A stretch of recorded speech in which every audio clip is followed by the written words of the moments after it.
What's making that clattering noise on your General Motors 3.6 V6 2010 up, and how do you fix it? Well, it turned out that on this one, it was the cam phaser, and I'll show you that. But you know, when you first start this vehicle up, after it sits for about a day and a half, it'd make a clattering noise. And kind to find out, I had a cam phaser that was bad. I thought it was the timing chains, but my timing chains were the correct length, the original ones. I bought a whole kit. This is a big job. The book says it's about 20 hours to do. Most people recommend pulling the engine or dropping the engine from below, dropping the cradle and everything, but it can be done from inside of the vehicle. I will show you some ways to do that makes it a lot easier. But anyway, you basically have to pull the chains off to replace the cam phaser. And get some cam locking plates that keep the camshafts in position when you're doing this job. That makes it a lot easier. I didn't have those, and I didn't have time to order them. But anyway, this was what was bad.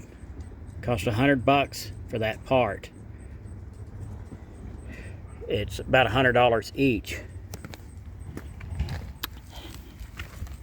Like I said, it can be done in the car. It takes a lot of time. The trouble is getting a ratchet onto that harmonic balancer bolt.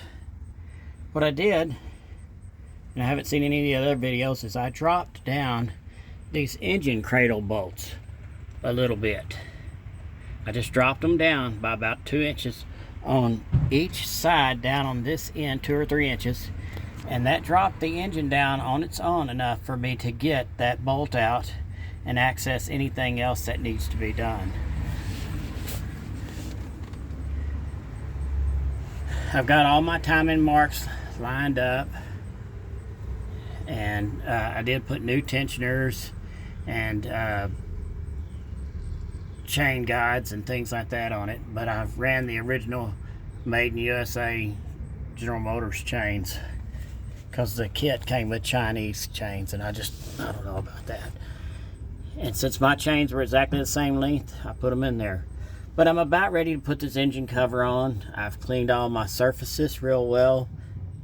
It doesn't take a gasket, it takes, you know, a silicone seal, and I'll put that on and put it back up. But the thing that helped me a bunch was to drop it down on this by about 2 inches, and I kind of left those on there. Those bolts are kind of long, and it allowed the engine to drop down enough to get everything off.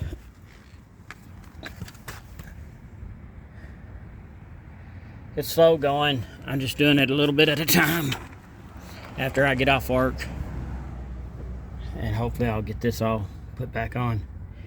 That idler pulley, you can't get that bolt out of it, but that's okay because you don't have to remove it. You know.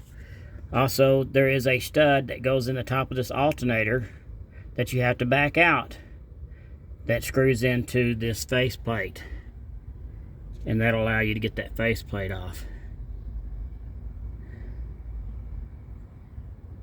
But we will see after this is done if this gets rid of the clacking noise. I'm sure it does. But that was basically just free spinning, and the clacking was the I'm sure the valves kind of tapping against the pistons, I'm afraid, but it still ran all right. And as soon as the oil pressure kicked in, the clacking went away. And each time you started up that day, it didn't clack anymore. But let it sit a day and a half, start it up, and man, it sounds like it has no oil pressure for about 20 seconds or 10 seconds. As soon as that oil pressure builds up and fills up this, I guess it tightens up and it no longer does that. So this is a repair. It can be done in the car. It'd be a lot easier to do it by dropping the whole engine, but I didn't have time for that. Really don't even have the facility to do this. Hope this helps somebody out. 3.6 V6 dual overhead cam GM. It's the VVT engine from about 2010 to 2020, I believe. Those cam phasers often go bad, and that's your clacking noise. Thanks for watching.